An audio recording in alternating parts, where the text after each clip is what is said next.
Well, let's get into the SML conversation. Okay, so on the 16th of January 2024, the Commissioner General of the Ghana Revenue Authority wrote this letter to the President, which says, "We write to inform you that we have duly communicated your letter on the suspension of the contract between GRA and Strategic Management Ghana Limited as per your directive. SML has expressed concerns about operation ramification and disruptions that could arise from the intended suspension of operations.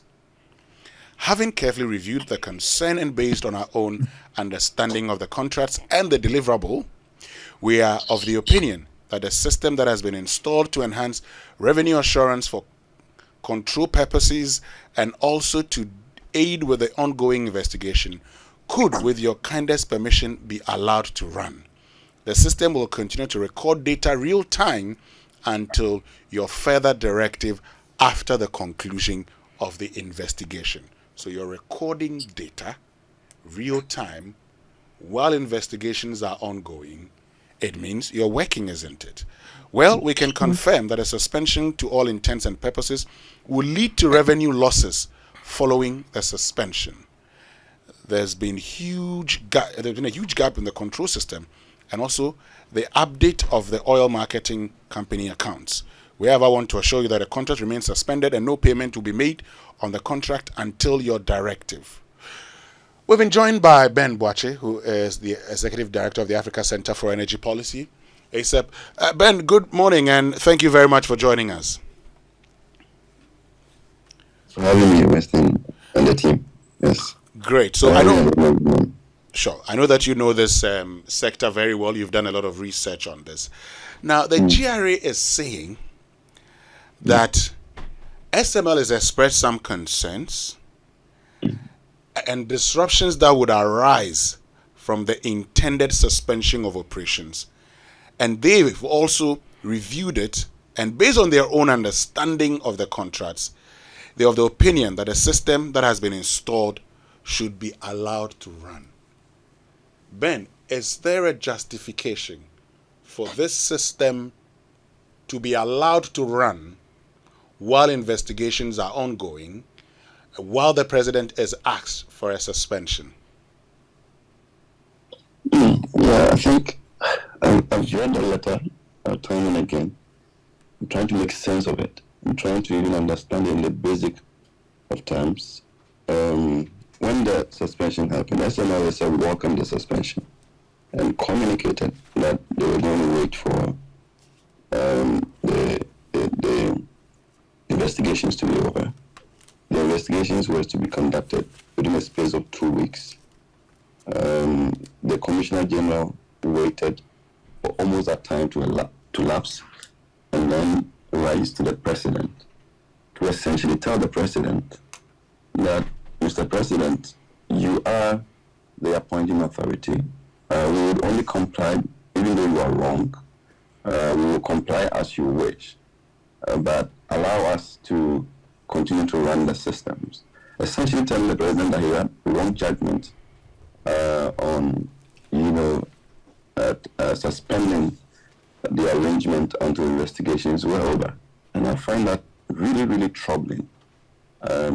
And also to the fact that when the Commissioner General writes essentially 5 paragraphs to tell the President that he should allow the contract to persist, he doesn't provide any data and justification to tell the President why the President is wrong and is right. And it feeds into that broad context of lack of accountability for how things happen in this country. Right? We have copiously provided data to show that this contract could not have been informed by credible data and capacity and understanding of how the industry works. Right? So if the Commissioner General still insists that it is in the interest of Ghana for this contract to persist, what he needs to do is to challenge the data that has been put out, challenge the conversation that the public is actually driving to let him know that he and the Finance Minister are wrong. Okay. And it couldn't have been a genuine intention to save Ghana money. right? And he's still dancing around the issue. In fact, when we read these letters and the apparent lack of capacity it exhibits on why anybody would say in 21st century that, we need somebody to go and sit at the FPSO in spite of all the agencies that are in there to be monitoring oil production, and they are not able to advance, excuses that really justify anything, and for us to be paying close to $15 million a year. In fact, if Talib proposes to Ghana to spend $5 million extra to monitor or to measure production, the country will reject it. If ENI proposes to spend $5 million extra for metering, Ghana will reject it. Why is somebody going to charge us $50 million to be monitoring production? Now, Ben, let me just get something. And so that person who doesn't understand. So SML is indicated in that documentary. They admit that they do not check dilution and diversion of fuel. Now, what is it that SML does that assures revenue, that in its absence, we're going to be losing revenue? I think we should be putting this question directly to the Commissioner General who has written this letter. His own people, the GRA people, admitted that when it comes to revenue assurance, it is not SML data that is used to, assure revenue. There is the icons that is hooked on, NPA hooks on, to provide data for revenue assurance. And that is how it is being used. And we have done the analysis to produce the Commissioner General's own data that he presents to the ESLA and to the Ministry of Finance, which also confirms that anybody telling us that there's any extra data that assures revenue is lying to the people. They themselves, the data they use for ESLA, for computation of revenue and everything is coming from what NPA gives them. All right? And we have also shown that there is no volume adjustment that can be accounted for by any contract that has been awarded. And the data speaks for it. GRA's own data speaks to it. All right? Okay. And Commissioner General still really want to speak to these specifics and speak to his own data and just say, oh, we are the right people. And you are wrong, Mr. President. Allow this contract to persist until investigations are over. When we know that the Commissioner General himself, there are publications, there are pictures floating, that while the investigations are going, these systems are being installed ahead of the investigation. He wouldn't even speak to that. He won't comment on those things. What are they doing? What are they running away from? What are they afraid of? For which reason new systems are being installed ahead of the investigations that are ongoing? Which new systems are being installed, Ben? No, there were reports of the customs officers being, receiving now computers to hook on to the SML data, who they have never had independent access to. All right? It's only what the SML gives them, is what they receive as data reported. Now, customs is being allowed to have systems in their own premises to be able to have as a hook on to that data.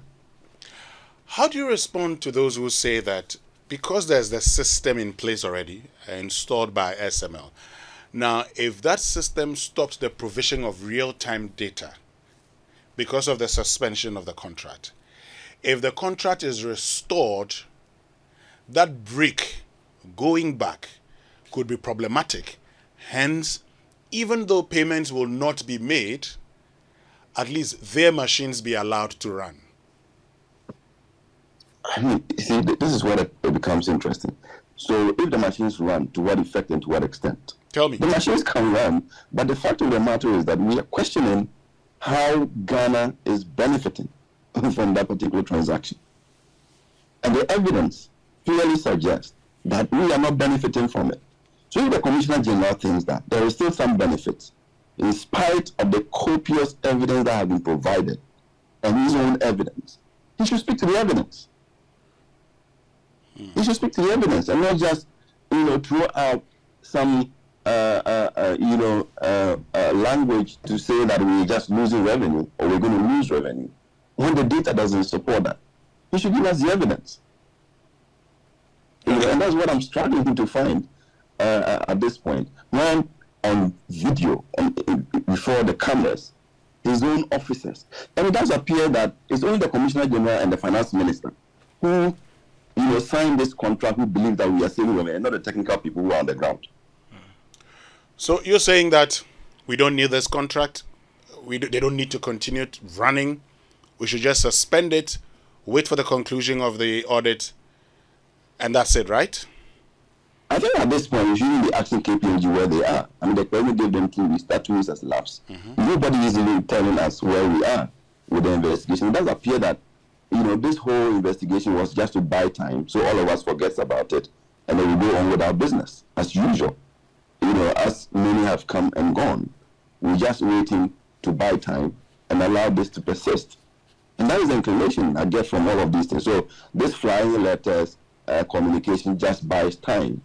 While people navigate around how, they continue to milk the state from some of these transactions. So if the Commissioner General writes to the President to tell him that the contract should be allowed to stay, which part of the contract? Is it just the monitoring of the downstream?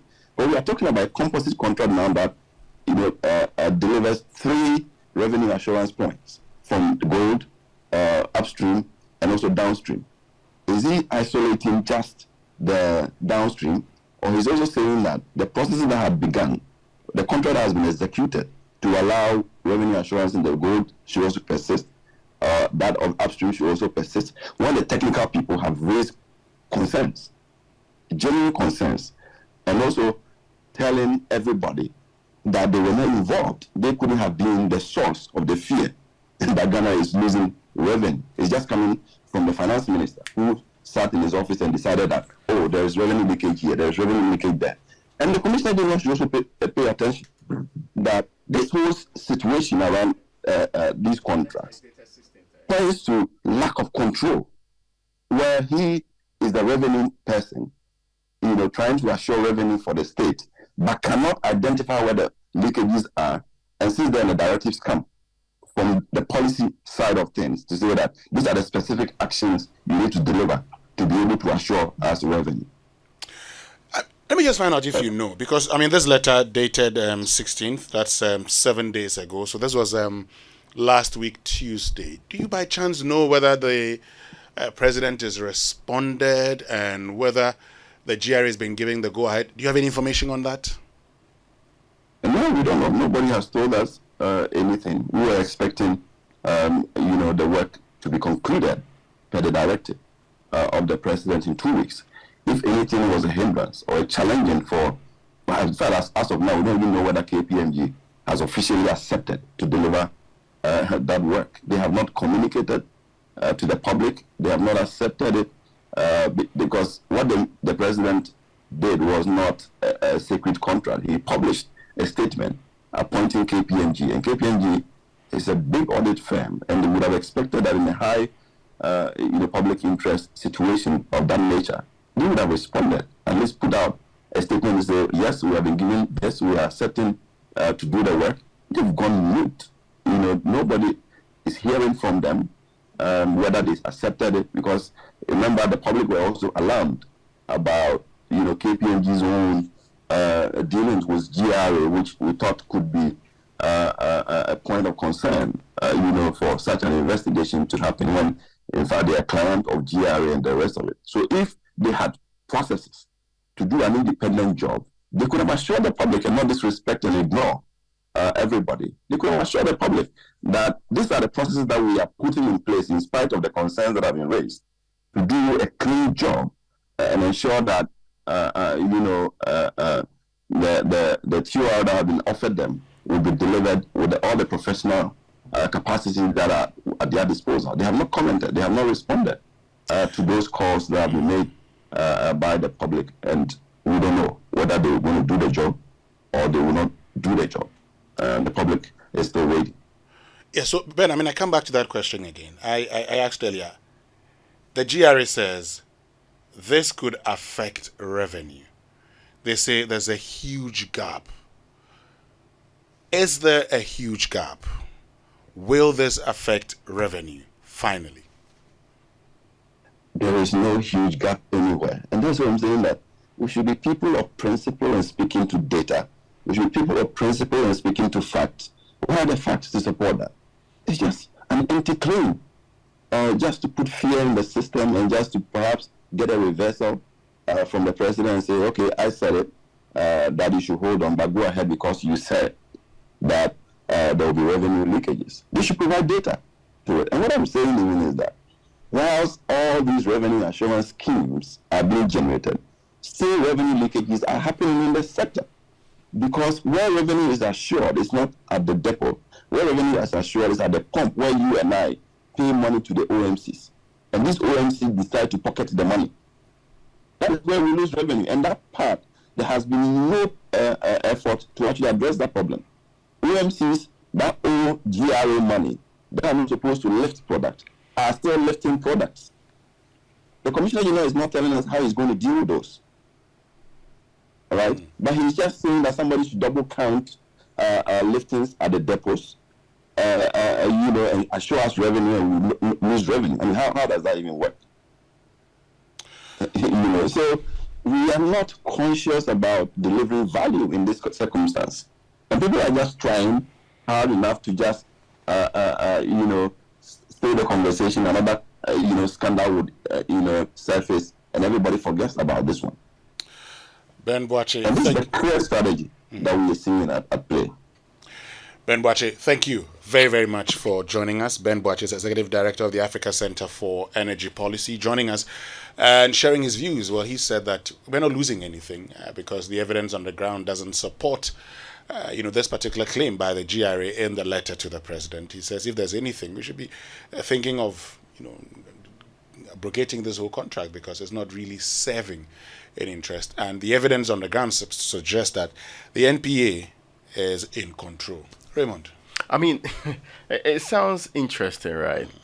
I would have expected that if the executive president, who has the powers of the state we are putting him, says, just make sure that this contract is put on hold, everything about it is put on hold, so that if there is losses incurred, it will be on the head of the president.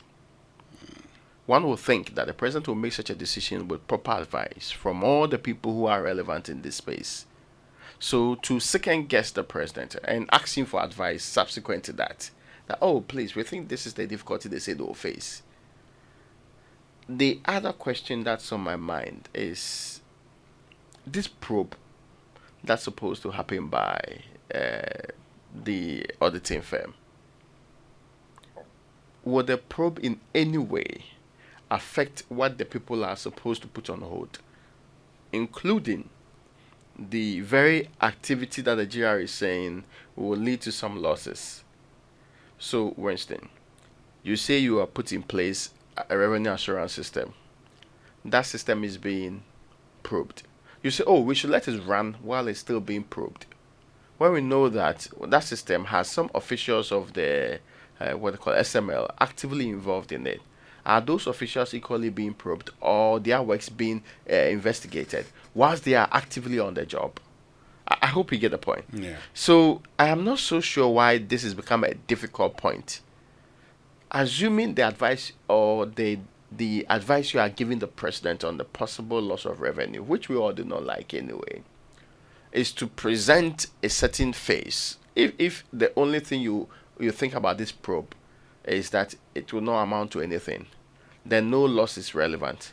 But if this probe is supposed to cure a certain cancer that has been created by a false contract of a sort, then it is immaterial the losses that are incurred during that 2-week period. I hope you get that. Yeah. Because your continuous stay in office and your continuous purported activity, purportedly saving 3 billion, is supposed to also cost us a huge amount of money. So how much will be lost in the 2 weeks so that it will not be in curing the problem of the 3 billion that we are talking about? I think it's clutching at straws at best. And I'm even more worried that it's the GRA that's leading this. SML says they'll have problems. And so we believe they'll have problems. And so we should let that part of the deal run. Okay. I really feel they'll worsen their case by going on this path or trajectory. Reverend Amish Shaddai and Co., should just comply with the directives of the president in all of its forms and do not do anything that acts or suggests that they are second guessing the executive president of the Republic of Ghana. It's way too awkward. It's not how standard practices are done. At least you even comply with it in the first place, so that I can come and raise some of these questions if there is need or you are asked to do so. But acting as if the entire country should be subjected to the whims of SML is a bit problematic. And that's where I have a difficulty, a very big difficulty with all of this correspondence.